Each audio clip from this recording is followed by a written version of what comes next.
Honorable George Pierre Ojonga, Minister of Energy and Public Utilities,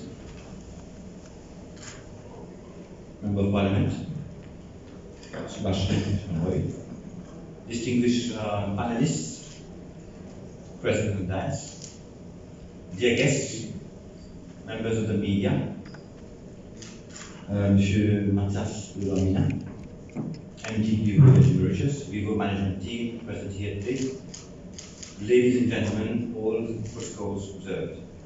Please allow me to introduce myself. I'm Anish Ramagan, CEO of the Concrete Agency and organizing this event on behalf of Vivo Energy Mauritius. I wish you all a very warm welcome on this special occasion. Today, the first of its kind forum brought to you by Vivo Energy Mauritius, whose theme this year is managing risks and challenges in the energy sector. As we mark the World Energy Day tomorrow, celebrated internationally and supported by a large number of United Nations member organizations, I have no doubt that you will find the insights which will be shared today by our distinguished panelists very interesting, a topic which is of utmost interest to us in Mauritius, energy. Without any further ado, may I now invite Monsieur Matthias Delormina, MD Vivo Energy Mauritius, to address us a few words of welcome. En français. Honorable ministre, Ojonga, membre du Parlement, honorable panélistes, distingués invités, membres de la presse, chers collègues de Vivo Energy, mesdames et messieurs, l'énergie, c'est la vie.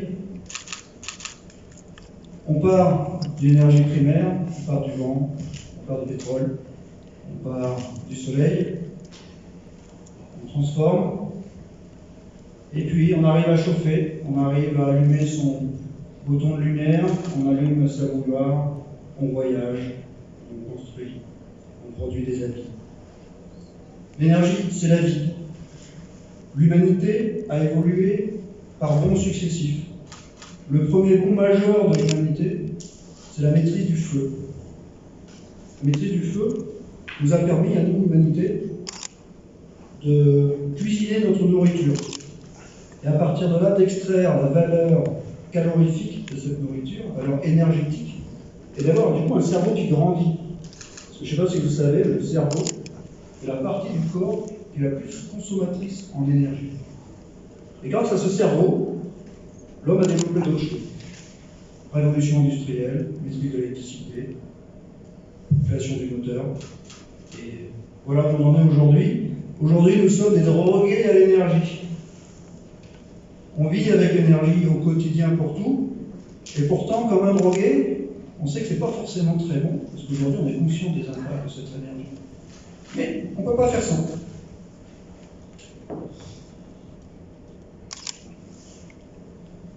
Et pourtant, on se rend compte qu'il faut faire quelque chose.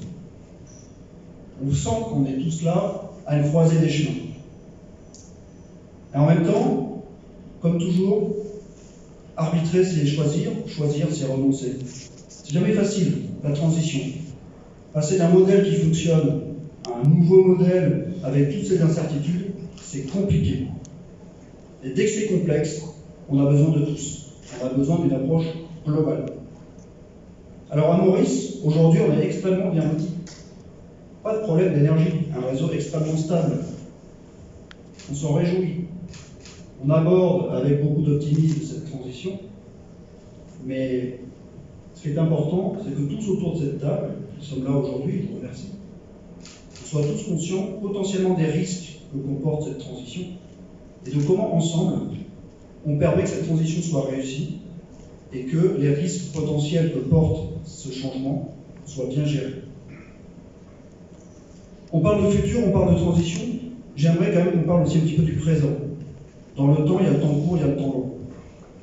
Dans le temps court, ce qui paraît pour un given, c'est que quand j'appuie sur mon bouton, la lumière s'allume, quand je vais à la station, il y a de l'essence. Quand on regarde un peu ce qui se passe autour de nous, ce given, il est parfois un peu moins given.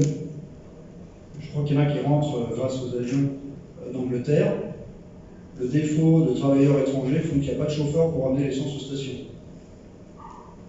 En Inde, ce sont les inondations qui font qu'il n'y a pas de charbon dans les centrales à charbon. En France, le coût de l'électricité explose et on voit une résurgence des gilets jaunes. Donc on voit que ce sujet de l'électricité, il faut l'aborder sur les deux temps, aujourd'hui et demain. Et donc c'est cette conjonction des enjeux qui est vraiment compliquée, et c'est pour ça qu'on a besoin de tous. Et c'est pour ça qu'autour de ce panel, je vous en remercie, on a cherché à avoir l'ensemble des représentants de la société. On a besoin évidemment d'un cadre, on a besoin d'une discussion publique-privée, on a besoin d'une vision utilisateur. Alors ici, quel meilleur utilisateur qu'un hôtel? Et aussi tout ça, évidemment, on a besoin de transporteurs d'énergie historiques, parce que les acteurs historiques ont évidemment accompagné ce changement. Et puis, comme toujours à la guerre, on a besoin de l'argent. Voilà. Donc merci à vous tous d'être là aujourd'hui pour ce débat. Vous l'avez compris, c'est un débat fondamental, c'est vraiment un débat de société. Et on souhaitait, nous, Vivo Energy, acteurs historiques ici depuis 115 ans à Maurice, alors pas sous la marque Vivo, parce que pas un chef, on souhaitait kick off ce débat-là parce qu'on pense qu'il est fondamental que tout le monde soit autour de la table et qu'on se prépare tous ensemble pour cet avenir de l'île Maurice. Je crois qu'on a une occasion inespérée, je ne suis pas mauricien, mais je le deviens de cœur, et je crois qu'on a une occasion inespérée de à nouveau montrer le génie mauricien. Maurice a réussi à se développer et être un modèle de développement. Je crois que Maurice a l'occasion inespérée de développer un nouveau modèle énergétique. Voilà, donc j'espère que nous aurons des débats fructueux, et d'avance, je vous remercie pour votre participation. It is a real pleasure for me to address you at the Vivo Energy Forum 2021.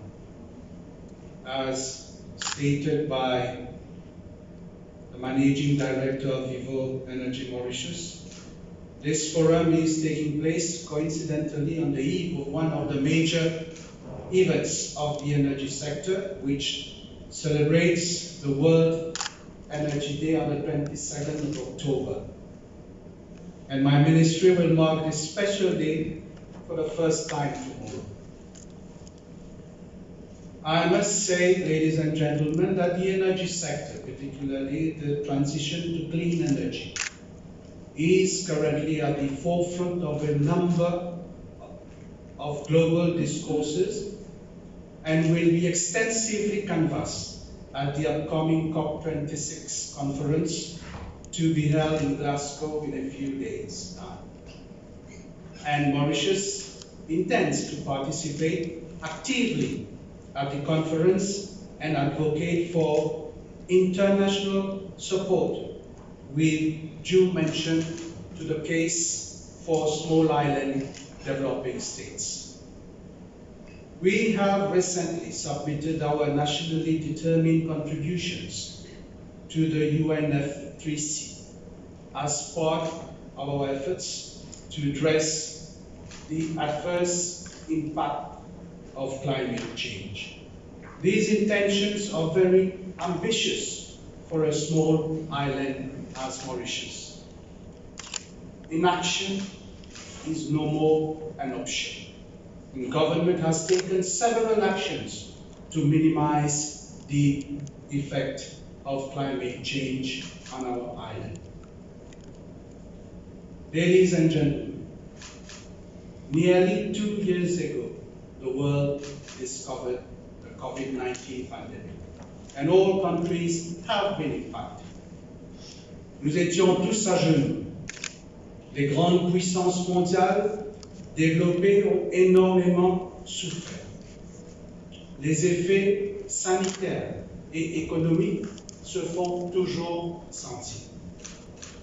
Ladies and gentlemen, the world is going through turbulent times. À ce stade, permettez-moi d'exposer quelques événements qui se déroulent sur le plan international dans le domaine de l'énergie. Et je pense que le Managing Director de Vivo en a évoqué quelques-uns lors de son intervention. Et je présume que les experts du secteur présents cet après-midi comprennent parfaitement que la situation dans le monde n'est guère réjouissante. Le prix du pétrole, du charbon et du gaz sont en constante augmentation depuis quelque temps. Et cela engendre l'augmentation du coût de la production de l'énergie. Et les populations en souffrent. Malheureusement, les traders et certains producteurs pousseront le plus haut possible les prix du gaz, du charbon et du pétrole pendant cette période difficile. On note que certaines grandes puissances doivent faire face en ce moment à une crise énergétique. Les grandes villes industrielles chinoises se sont retrouvées dans le noir. Le manque de charbon, matière première pour la production de l'électricité, a mis à l'arrêt les usines chinoises, gros fournisseurs mondiaux. L'Inde, de son côté, fait face à ce même problème. 70% de sa production électrique provient du charbon. Et ce pays, malheureusement, fait face aussi à un manque de cette matière première. En Europe, l'Union européenne a fait un appel pressant à ses membres pour venir en aide aux ménages défavorisés face à la montée du prix du gaz et de l'électricité. Et au Royaume-Uni, le prix de l'électricité a triplé récemment. Notre dépendance aux énergies fossiles est un gros risque quant à notre approvisionnement. Cela a un impact sur notre économie et la population est directement affectée. Mesdames et messieurs, nous avons bâti notre succès économique grâce à des bonnes décisions, très souvent courageuses. Et c'est dans ce même état d'esprit que nous avons revu il y a quelque temps à la hausse notre pourcentage d'énergie renouvelable dans notre mix énergétique. Notre petite île vulnérable aux catastrophes naturelles, aux inondations, mais a des atouts dans le secteur énergétique. Il nous faut avant tout avoir une volonté commune. Le gouvernement, la population et le secteur privé. On a longtemps affirmé que notre pays n'a pas de ressources naturelles. Je pense que dorénavant, nous devons voir et dire les choses autrement. S'il est vrai que nous n'avons pas de réserve de pétrole, pour le moment, de gaz ou de charbon, par contre, nous avons des sources d'énergie renouvelables, en particulier l'énergie solaire, l'hydroélectrique et l'éolienne. Mesdames et messieurs, l'objectif du gouvernement de mettre sur pied l'économie verte comme nouveau pôle de développement doit être partagé par les opérateurs du secteur privé. Nous n'avons pas le choix, que ce soit pour atténuer les effets du changement climatique, mais aussi sur le plan économique. Le gouvernement a créé le cadre nécessaire au niveau des différentes institutions concernées pour faciliter le développement de ce nouveau pôle de l'économie. Le gouvernement a prévu des investissements de l'ordre de 5,3 milliards d'euros pour cette année financière pour ce nouveau secteur. Nous avons pris d'autres décisions courageuses. Nous avons aussi décidé d'arrêter l'utilisation du charbon pour la production de l'électricité en 2030. Une transition énergétique qui devra être effectuée docilement afin de faciliter la production des énergies renouvelables et sa distribution sur notre réseau électrique. Mesdames et messieurs, le secteur du transport est appelé à changer. Et cet aspect vous concerne directement en tant que distributeur et revendeur de carburant. L'utilisation des véhicules électriques se répand dans le monde et la petite île Maurice doit emboîter le pas. Le gouvernement avait commandité un plan d'action pour l'intégration de ce type de véhicules dans notre parc automobile. Avec la mise sur pied des incitations proposées par le gouvernement, l'automobiliste va ainsi bénéficier des facilités intéressantes pour acquérir un véhicule électrique. Et au niveau du ministère, au niveau du CEB, nous travaillons actuellement sur un cadre légal pour les tarifs de recharge. Ladies and gentlemen, there are some major challenges looming ahead. The road to energy transition will not be an easy one, and it is important that we build resilience in the relevant domains. The government is committed to making the green energy a new pillar of the economy. We will spare no efforts to mobilize the required resources and work in collaboration with all the stakeholders to bring about this transition. There is, furthermore, need for a change in mindset at society and corporate levels also. I am quite comforted when I note the proactive steps already taken by several local enterprises to reinvent themselves. I reiterate, ladies and gentlemen, the status quo is not an option, and operators should adapt. We need to adapt ourselves to the new landscape, to the new normal, and work together for a cleaner, safer, and healthier republic. Our fate is a common one.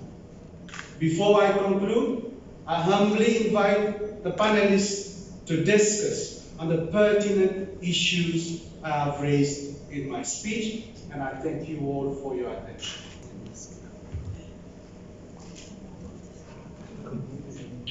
Merci, Monsieur le Ministre, pour ce keynote address, dont les messages principaux, j'en suis sûr, ont été bien retenus par l'assistance.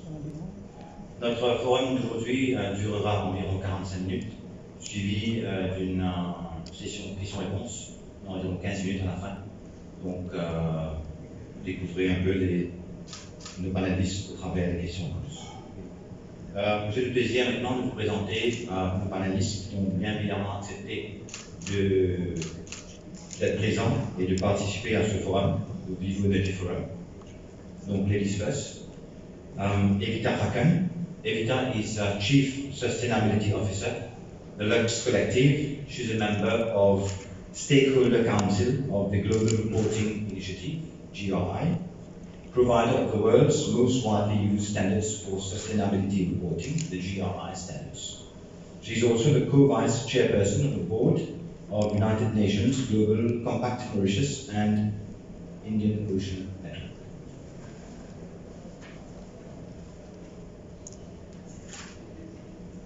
Ken Punsami. Ken is currently the CEO Economic Development Board, which is the apex statutory organization of the government, operating under the aegis of the Ministry of Finance, Economic Planning and Development. EDB, as you know, is a key stakeholder in economic policy formulation, in promoting Mauritius as an attractive investment and business center, a competitive export platform, as well as a national financial center of excellence. EDB is also the main institution responsible for country branding, especially when it comes to investment promotion and facilitating both inward and outward. Prior to that, Ken, as you all know, has been managing director of the Swile Board of Investment. Zahir Suleiman. Zahir heads MCD's specialized finance, which focuses on financing of oil and gas, power and infrastructure projects on the African continent. During his time at MCD, Zahir has played an active role in providing trade and structured financing solutions to a large number of energy players in the region. comme quoi, si avec ce panel, we have discovered a number of Mauritian talents present here.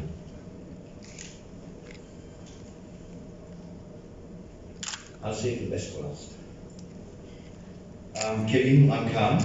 Kevin, as you know, Business Mauritius has been in the limelight with the new leadership at the helm of the institution.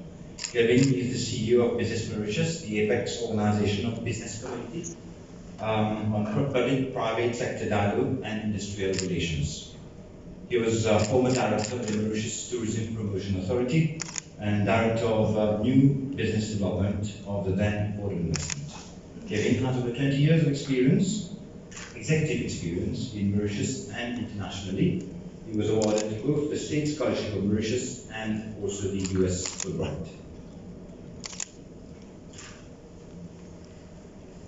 Last but not least, because Mr. Mathias de Larbina is also a panelist, is the Managing Director of Vivo Energy Mauritius. Mathias is currently MD, Vivo Energy Mauritius. He has a rich experience globally, having worked and held senior leadership positions in Lebanon, France, Vietnam, and Gabon. Those of you from my generation would remember the song We Are in the Army Now. So prior to joining the business world, Mathias was in the army and served as major and served in France, Afghanistan, and Chad. I don't know if that's a good thing for Vivo staff, or it's a bad thing, but si je crois pour donner le ton, I think we'll start with a general question set to the whole panel. Maybe by just aligning our expectation and understanding the theme. So when we speak of risks and challenges in the energy sector, I'd like to maybe manage some views on things. Maybe we can start, whoever's ready. What's your appreciation of the theme of this forum?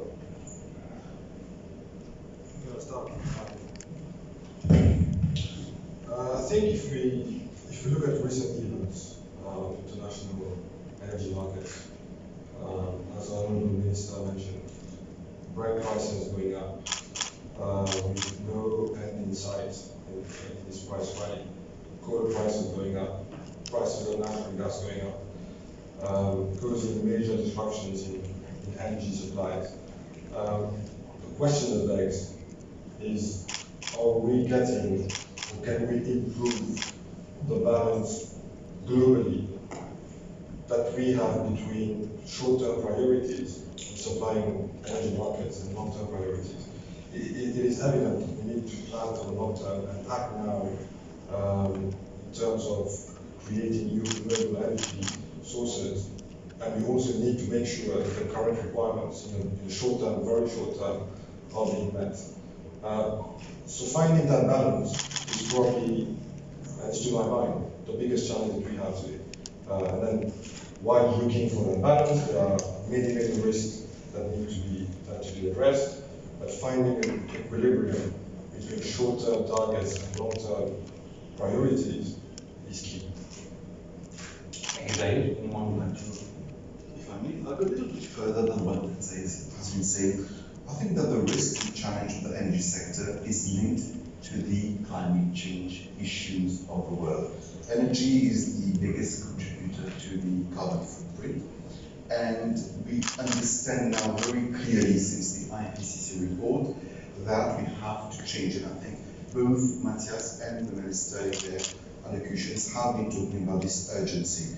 And today there's a trilogy: climate change, biodiversity and inclusiveness. And we have to find answers to all the three in order to find a new normality. And within the climate change issue, in fact, it's also linked to the biodiversity issue. There is a very central idea about the transformation of the energy sector and a move both towards energy efficiency first, because it's the quick win, and energy transition, which is the long-term plan. So that's my view, extremely important and probably one of the priorities of the generation today. Thank you. Yeah, perhaps on my side, I would reiterate and echo the views of the panelists and also the honourable minister.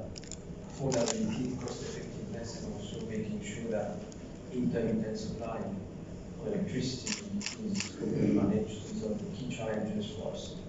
And moving forward, I think when you look at 10 years back, how the evolution of the energy mix has been in Mauritius, I think we've made tremendous strides in moving from perhaps purely biomass framework and also hydro to having a more greater absorption of new renewables such as solar and wind. And when we look at the trends, these are promising trends for us. I think it's a positive sign that we are on the right track. And therefore, moving forward in terms of the new climate, the new ecosystem, would be how do we ensure that we embrace those renewables in a sustainable manner and ensuring that there is a balancing out on the cost on one side, but also, of course, affordability on the other side. Well, if I may, again, just bounce off what you mentioned, the IPCC report is the scariest report that I think we've seen concerning climate change, and what it highlights is that whatever action and promises that the private sector and governments are putting forward isn't happening fast enough. I think what resonates with me working in sustainability is that we are very scared that it will not just impact business, but people and the environment if we continue the way we used to do things. I think we all know Greta Thunberg. She's like the face of this climate action, and yeah, we need to be moving forward much quicker than whatever promises we are putting out in 2030. Well, I think it's very interesting to understand that we all have a common goal, but for me the main risk is how do we, and the main challenge is how do we put that into operation? How we operationalize a willingness to reach this target. And if I look at the energy sector, in fact it's quite simple. For me there is 3 pillars we have to look at and to deal differently so as to provide productivity, competitiveness, resilience, as you mentioned, Mr. Minister. It's 3 pillars which are supply, storage, and distribution. At the end of the day, energy, it is that. Supply, it's having the right product at the right price, at the right time, at the right volume, with minimum effect on the environment. Today we have a supply, and we are going to move slowly to another supply. This change is going to be massive, especially for Mauritius, because we are a small island, volume are not there, and mass is critical. So how are we going to address this mass issue with the diminishing volume? So this is for supply. For storage, I think this is one of our major issues if we look at resilience in the energy sector.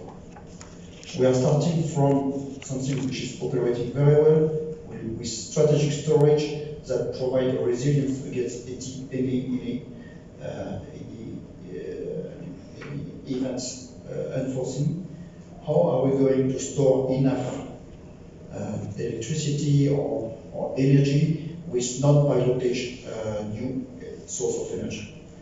And finally, if we look at distribution, today we have a network which is very efficient on the electricity side, same for all products. And how are we going to adapt this distribution scheme so as to provide electricity at the right time and the right level of convenience at an affordable price? Because all these points of supply, distribution and storage comes at a cost.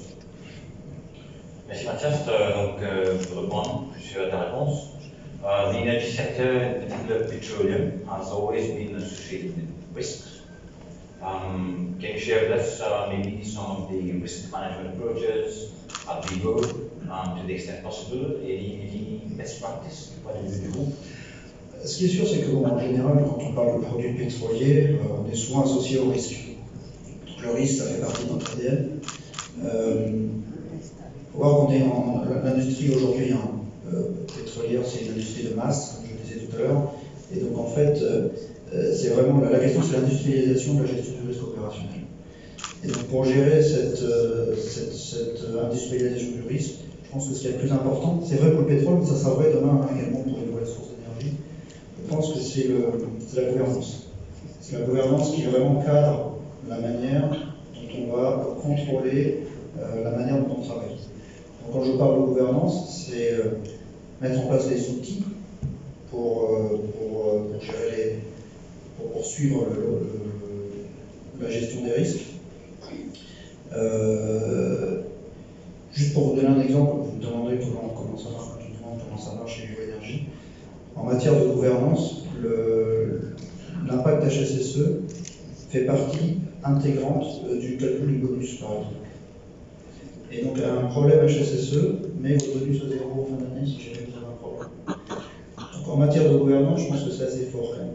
C'est-à-dire que le résultat financier, c'est bien, mais faire les choses bien pour atteindre ce résultat-là, c'est mieux. Donc, la gouvernance, à mon avis, est fondamentale. Le deuxième sujet en matière de gestion des risques, c'est avoir les people, les process et les assets. Et en matière d'assets, je pense qu'il y a un vrai sujet, et d'ailleurs tu en parlais, c'est la gestion du temps court et du temps long. Aujourd'hui, par exemple, Vivo Energy, on a des assets qui datent pour certains de 40-50 ans, mais on investit massivement pour maintenir ces assets-là.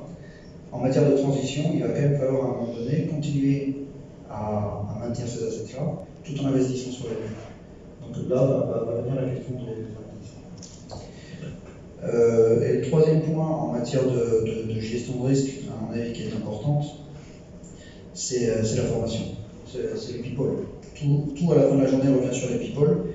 Et à ce titre-là, je pense qu'on a un vrai sujet pour les énergies renouvelables, c'est qu'il va falloir créer des filières. Je donne un exemple. Pendant le Covid, on a voulu, les barges, par exemple, avec lesquelles on travaille pour ravitailler les navires, ont besoin d'être, c'est un terme un peu technique, fire inspected. Et pour ça, on n'a pas la compétence à Maurice. Qu'est-ce qu'on fait? On demande à des experts externes de venir à Maurice et qu'elles viennent certifier ces barges. Les frontières se ferment, on n'a plus la compétence à Maurice, on n'est plus fire inspected, on ne peut plus opérer. On n'est pas autonome. Donc je pense que créer des filières d'expertise pour tout ce qui va être les nouvelles énergies renouvelables va être fondamental pour avoir cette autonomie et avoir cette résilience. Merci. Juste pour rester sur le niveau, une petite minute encore, donc tu nous as parlé du mot disruption. Juste pour notre audience, comment Vivo se positionne par rapport à tout ce qui est disruption managed supply? Est-ce que tu peux nous éclairer dessus? Un petit exemple sur le Covid. Le Covid a quand même été, je pense, un moment important. Moi j'aime bien Churchill. Churchill il dit la première victime à la guerre c'est le plan. Bon, et Covid, ça a quand même été, certains ont dit que c'était la guerre, ça a été une grosse crise. Et donc ça nous permet de tester notre résilience et notre capacité à gérer justement ces risques-là. Qu'est-ce qui s'est passé pendant ce Covid? On a eu des impacts qui étaient très différents en fonction des secteurs d'activité. Si je prends l'aviation, tout d'un coup, la volatilité de l'offre et la demande, je ne fais pas un dessin, les stocks étaient pleins, les bateaux arrivaient pleins, et le prix du pétrole international a chuté en négatif. Impact sur les stocks absolument fondamental. Donc qu'est-ce qu'on fait? Comment on gère ces stocks? Comment on gère la volatilité? Et là, c'est le quotidien. Et donc là, ce qui est extrêmement important en matière de résilience, justement, pour absorber ces chocs de volatilité, c'est d'avoir, j'en parlais tout à l'heure, des capacités de stockage. Ce sont ces stocks stratégiques qui vont nous permettre d'absorber les chocs. Des chocs de demande, des chocs de production et des événements inattendus. Ça, c'est pour le jet. Je prends un autre exemple qui est par exemple le LPG. LPG, phénomène inverse. Explosion de la demande. Je pense que vous avez tous vu le sujet, mais là, on a une disruption majeure dans la chaîne de distribution. Et qui peut arriver également demain dans les énergies renouvelables, c'est pour ça que j'en parle. Du jour au lendemain, overnight, pour des raisons tout à fait légitimes, décision de fermer les 1000 points de vente sur l'île de gaz. Du jour au lendemain, on passe de 1000 points de vente à 50 points de vente. Qu'est-ce qu'il fait? Et là, à nouveau, ce qui est très important, c'est en fait d'avoir de la spare capacité. C'est-à-dire, c'est d'avoir la capacité en fait de passer sur un autre mode de production, de sortir du mode d'action normal, et en fait d'avoir une capacité à faire différemment. Et donc là, ce qui a été nécessaire de faire, en fait, on avait deux outils de production, et le fait d'avoir deux outils de production offre une profondeur et une capacité à amortir le choc. Et donc on avait deux outils de production qu'on a dû monter à 100%. On avait également des bouteilles et des bonbonnes en spare capacité. Et donc c'est cette spare capacité qui permet de faire face à la volatilité.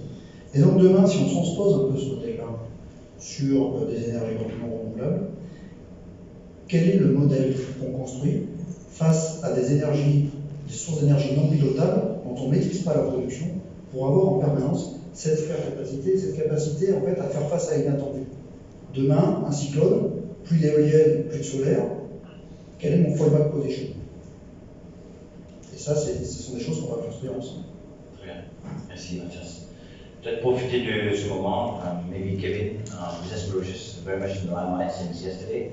Maybe see this opportunity to just tell us a bit about the role of Business Mauritius, private, public sector, and the role it plays. Thank you very much, Chair. Well, the limelight is yesterday was our AGM and we elected a new council. So new responsibilities with new council, and it's always the CEO who's got to do more. Oh, you've got a new council, that's quite fun. Who are we? I see a lot of people here who are members of Business Mauritius and partner members, and that is actually the strength of Business Mauritius. Our partner members represent all sectors, all important sectors of the economy, and through Business Mauritius we are able to work on these cross-cutting issues across sectors. And this is what we've been doing on 3 commissions, which give us strategic thrusts. So we work on economic collaboration, we work on social capital, and we work on sustainable and inclusive growth. I'm so happy to see Lex here because Lex is part of this thinking with us. And what we've tried to do is to bring, in terms of sustainability, what can be implementable and easily implementable for businesses. So we've come up with an umbrella brand, a pact that we signed with our members. And the pact is on 5 themes. And on those 5 themes, it's all what brings us towards a more sustainable and inclusive country. It includes energy, it also includes things like vibrant communities, like inclusiveness. And all this is to make businesses function so that triple bottom line is met. Quite interesting because this is for us a way that the whole country can eventually move forward towards sustainability and inclusive growth. What we've done under Signature can easily become at different levels replicable throughout the country. And certainly we encourage non-members to also adhere to it. And in fact, Sustainable Mauritius will help us in tourism. Sustainability is the keyword in tourism today. The same for agriculture, smart agriculture, sustainable agriculture. The same for manufacturing. Your buyers are looking for sustainable products. Finance, sustainable finance, and ICT are the biggest carnivorous energy energivore of the sectors that we have. So it makes a lot of sense for us to move into sustainability as a major vision and major action plan for the country. So this is very much an area in which we're working these days for the business community. Thank you. Given l'efficacité énergétique semble devenue le buzzword du moment, I mean, it's gaining a lot of prominence. Would you like to share your views on that? Yes, because for us, it's not a buzz. For us, we've been working on energy efficiency since 2015, in fact. And let us say that first. Before you go on renewable energy, the wins and the gains that you make from energy efficiency are there to grab. There is no point going fully renewable if you're going to have buildings that are efficient in terms of the use of energy. So when we started in 2015, we developed a program called le Programme National d'Efficacité Énergétique. In fact, with the assistance of international donors, of DFIs, AFD was a key player in this. And what did we do? Is we helped to do very precise technical audits in our membership. And the audits had to be to end with bankable projects, to be able to go to banks. And basically we showed that those audits, through those audits, that if you invested into energy efficiency technologies, processes, changes, those are the savings that you would do. So we looked at the 650 big energy consumers, the large energy consumers. We identified there was a potential of 15 to 20% savings in their energy bills. And those projects were bankable enough for it to be brought to banks who were working with us under another program called SUNREF, which is a blended facility where you have part load and part grant. And using this scheme, we were able to move our members to go onto energy efficiency. In fact, this project was so interesting and successful that it was replicated through the help of Business Mauritius across the Indian Ocean in a regional program for energy efficiency with the IOC, the Indian Ocean Commission. So very, very key for us, and energy efficiency is really the first step to move towards this famous low carbon economy. Thank you. And I'm sure there's a lot of work in progress on the level of Business Mauritius. As Mauritius transition towards a low carbon economy, and what's your viewpoint on the key considerations and challenges, let's say? It's a world priority, it's also a Mauritian priority to transition. Low carbon is a better word than zero carbon, although IPCC is telling us we have to move to a zero carbon very shortly. Energy efficiency, we've talked at length. We need also renewable energy, and I think we will all be talking about the different levels of renewable energy. Solar, biomass being key today. Also, let's remember that the future might also be hydrogen, but we cannot wait for the future to happen to implement it. So we have to embrace solar, biomass right now, and also plan for future new technologies that go through. But the minister earlier, and I think also Matthias, talked about electric vehicles. Mobility is a key concern. Mobility is in one way talking about electric vehicles, mass transit using electricity, but also talking about alternative ways of moving. So smart cities are alternative ways of looking at mobility. It's much, much larger, but we have to be able to do that. Mobility is also in terms of being able to look at how, well, not mobility, but low carbon is also a way to look at how we will look at construction in the future. Our construction must meet certain norms. The way we look at the grid, the smart grid, also must be ready to take in all this intermittency we've been talking about. Once you do all this and you've moved closer to your target of low carbon, or probably not zero carbon yet, but low carbon, what you must do is you must compensate for the residual. And there it's about carbon sequestration, and that is what's happening everywhere. And this is where Mauritius has a huge wealth, because we can look at nature-based solutions here for sequestration. We look at forests. There's already the private sector, the business community is already looking at carbon sequestration through nature-based solution to be able to sell a tourism package in the future. Because, believe it, in 5 years' time, we will not be able to attract a single high net worth tourist to Mauritius if we don't ensure that person that his or her travel is carbon neutral. We're already seeing the move there. There's also the ocean. I mean, we have this famous ocean, and we talk about an ocean economy. The ocean is the largest sink that can happen. So ocean is the greatest carbon sink. Algae actually perform better than forests to capture carbon. So we have to move over there as well. And then part of the developed world is looking at new technologies, the high tech. Iceland has this famous carbon capture machines called Orca. Orca is a lot of work, and it basically cancels the carbon footprint of about 870 cars. So that also exists. But I think we as Mauritius, as what we have here, we need to be able to look at the nature-based solutions. We need to start exploring the ocean as a carbon sink before going into high tech. And this is where I completely converge with what Matthias was saying earlier. We need the skills for this. Thank you, Gary. Maybe I'll turn to Ken, that Jumana upon ADB Energy.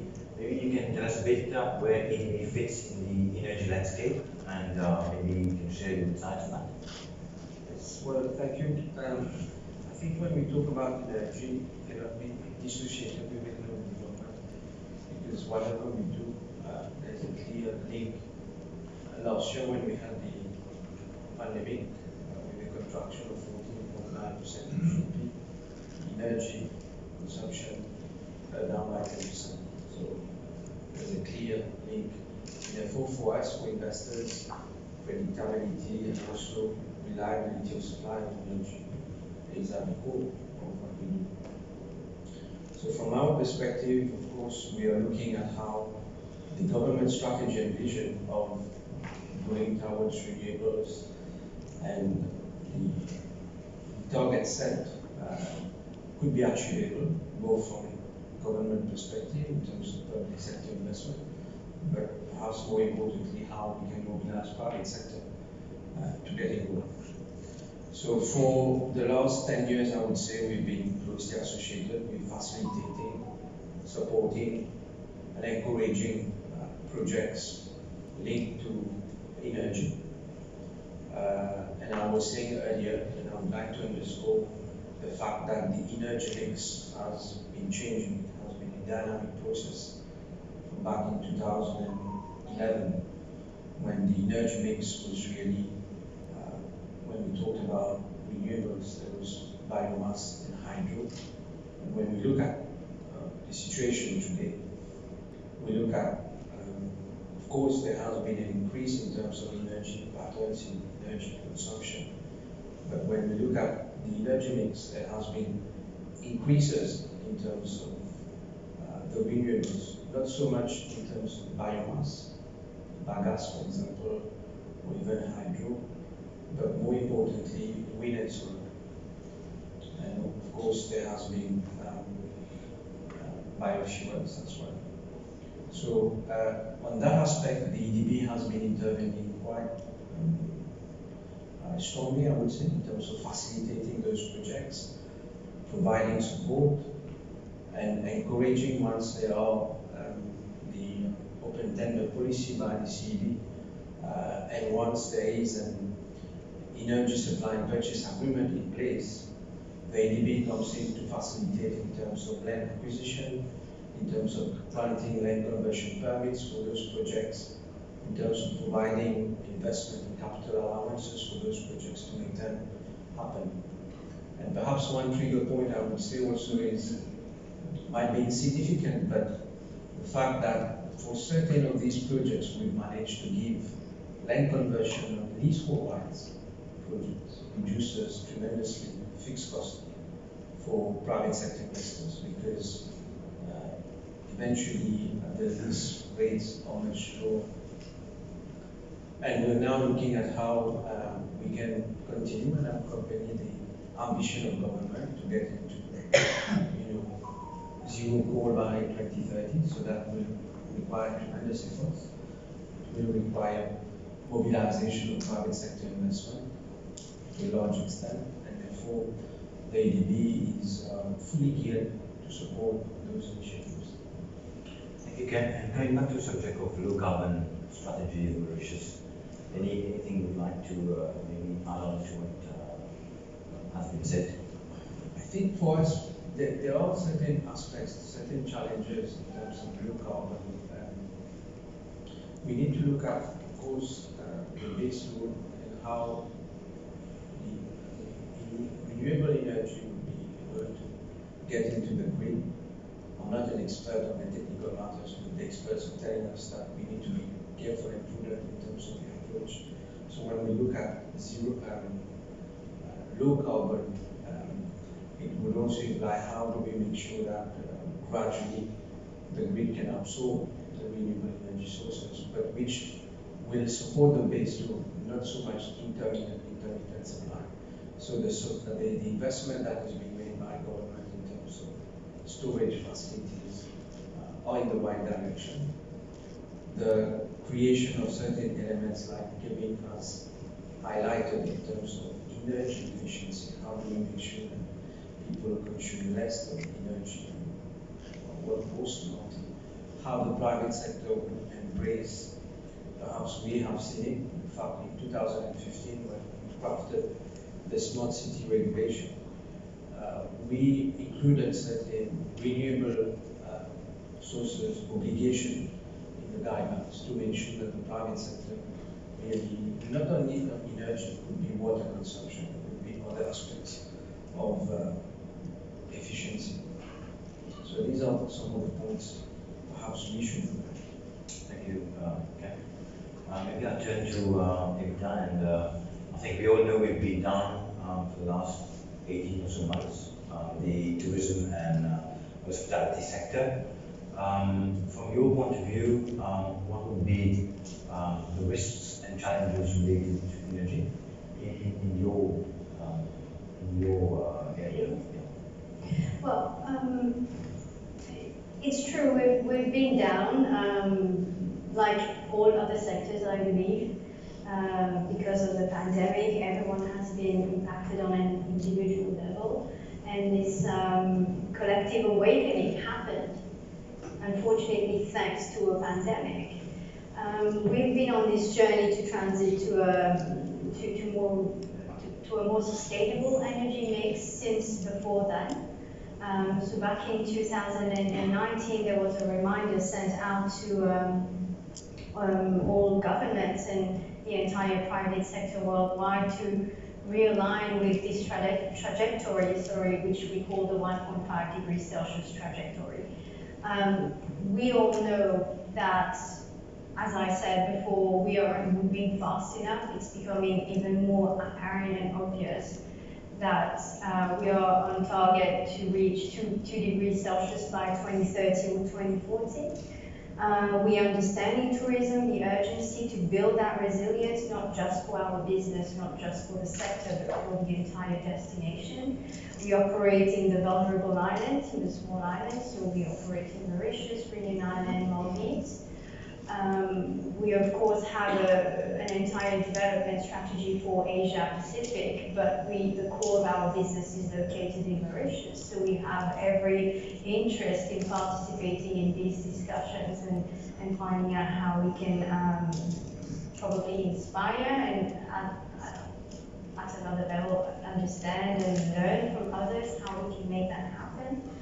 So what we did in 2019, our CEO signed this commitment called the Science-Based Target Initiative. It's actually called the Business Ambition campaign because it is the most ambitious, because it seems to be the most impossible. It is the most ambitious because it requires getting all of your partners on board, understanding the risks and how they impact all of your stakeholders, and also talking to your shareholders and communicating to them about how you're building that resilience.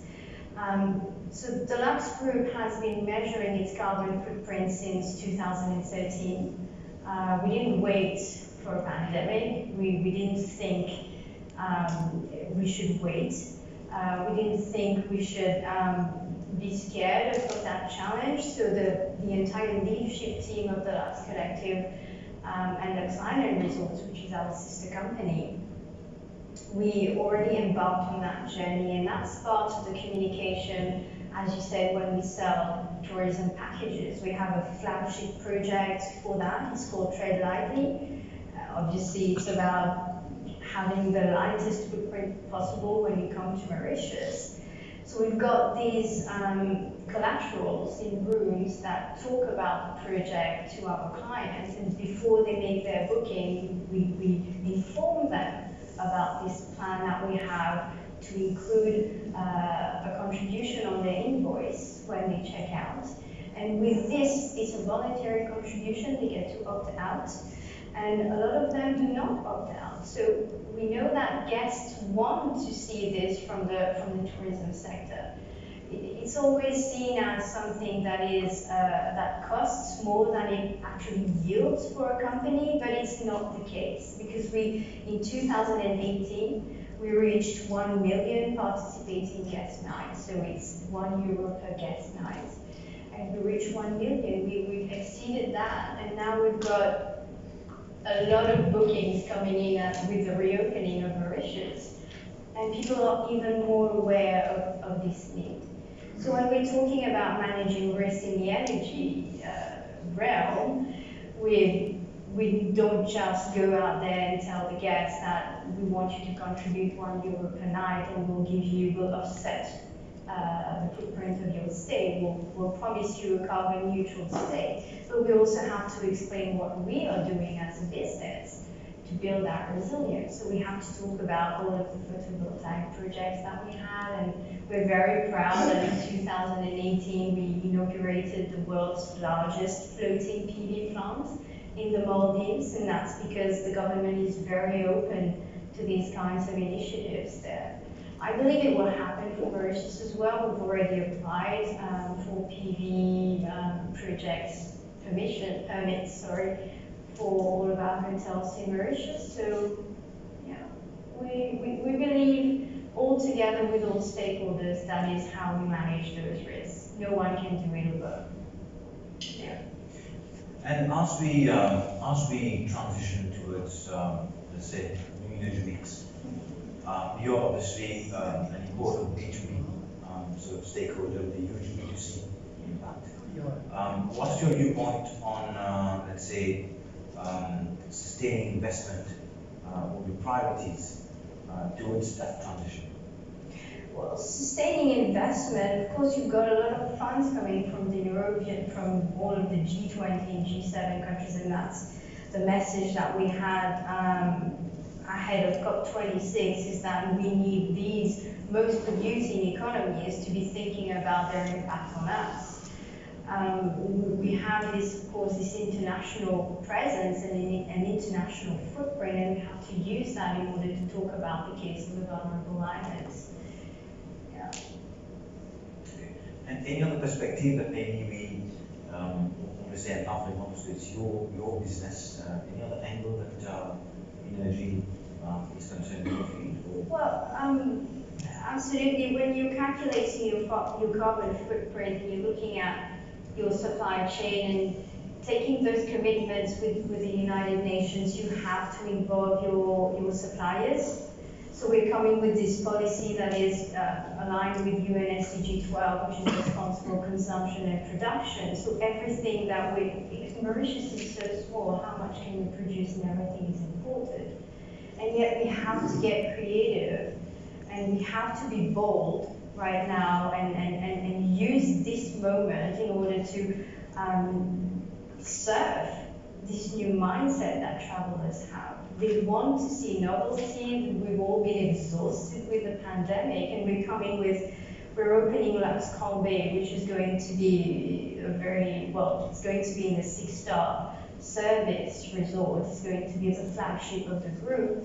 And we've just, we've met with the Lille group, and we've started this partnership where we will have in all of our resorts across the island, starting with Lux Colbay, the flagship, having solar charging stations for EVs, and we will be the hotel that has enough in terms of sustainability baggage to be able to carry this beautiful product that is a BMW iX. And we get to integrate that in the entire journey of when a guest comes to Mauritius, what do we do at the hotel to reduce our carbon footprint, but also how do we want them to travel across the island. And we talk about this sustainability and luxury combination. Thank you. So turn to the banker. So, Xavier, I think you are often invited in several forums, including several energy forums in Africa. If you take a step back, what in your experience, you've traveled a lot on the continent, what to your mind would be some of the challenges that the African continent faces, and maybe by extension we do as well? For example, if you look at the electrification rate standing at 43% on the African continent. So what would be some of the challenges you see from the MCD perspective? The low electrification rate is probably one of the challenges that we don't have, fortunately, in Mauritius.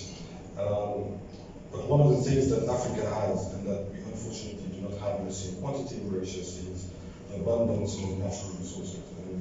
And Africa is very rich in natural gas, and it's a way for the continent, for the country that has the reserves, to start in a very clean way. And this is why we've really liked the project that we had seen from one of the largest clients in Senegal 2 years ago, which consisted of fueling the country, part of the country, by using gas to produce electricity. And it was a project that was very much in line with our corporate sustainability project, and we went for it. So there are medium-term solutions for the continent, even if it seems to be very challenging for some of the countries to electrify rural areas of those countries. Coming to Mauritius, I think there are opportunities in solar and wind, and it's just a matter of finding the right financing partners to be able to bring those projects to life. And like I said, we'll go through the challenges of how to finance these projects. Thank you. I think when it comes to finance, I see seasoned bankers present here. When it comes to finance, I think infrastructure finance has always been a very hot topic, especially over the last 25 years. And various models have been spoken of, PPP and other financing models. What's your view on infrastructure financing from SMC perspective as a banker, from experience? Usually those projects will require very long tenors. And the minute that you ask for very long tenors in dollars, it becomes a bit more problematic for the banks. So what we've been trying to sort out, that we have adapted funding to accompany clients with such projects, make sure that there is adequate project cash flows in USD to match the funding, and if there isn't, we ask for a hedge. Otherwise, we make sure that we have the right partners with us. For instance, DFIs, who play a very, very important role in such projects, either by funding commercial banks or by funding directly those projects. So it's really a matter of finding the right partners, and where there's a risk that cannot be mitigated fully by the commercial lenders. There is a need in some countries for government support, just to complete the ecosystem and the financing package. Okay. And maybe a last question on, I think we've all witnessed the weakening of currencies, including Mauritius, and how would such a situation of currency downtrend impact, let's say, the venture of private sector into financing projects and in the energy sector, for example?